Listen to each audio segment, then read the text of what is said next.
ಇತ್ತೀಚೆಗೆ ರಶ್ಮಿಕಾ ಮಂದಣ್ಣ ಅವರ deep fake video ಒಂದು ವೈರಲ್ ಆಗಿದ್ದು ನಿಮ್ಗೆ ಗೊತ್ತಿರುತ್ತೆ.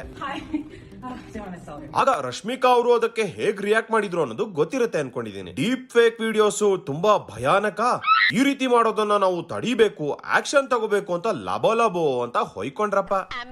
ಆದ್ರೆ ಇದೇ ರಶ್ಮಿಕಾ ಮಂದಣ್ಣ ಅವರು ಅನಿಮಲ್ ಸಿನಿಮಾದಲ್ಲಿ ಆ ಡೀಪ್ ಫೇಕ್ ವಿಡಿಯೋಸ್ ಗಿಂತಲೂ ಅಶ್ಲೀಲವಾದ ಸೀನ್ ಗಳಲ್ಲಿ ಕಾಣಿಸ್ಕೊಂಡಿದ್ದಾರೆ.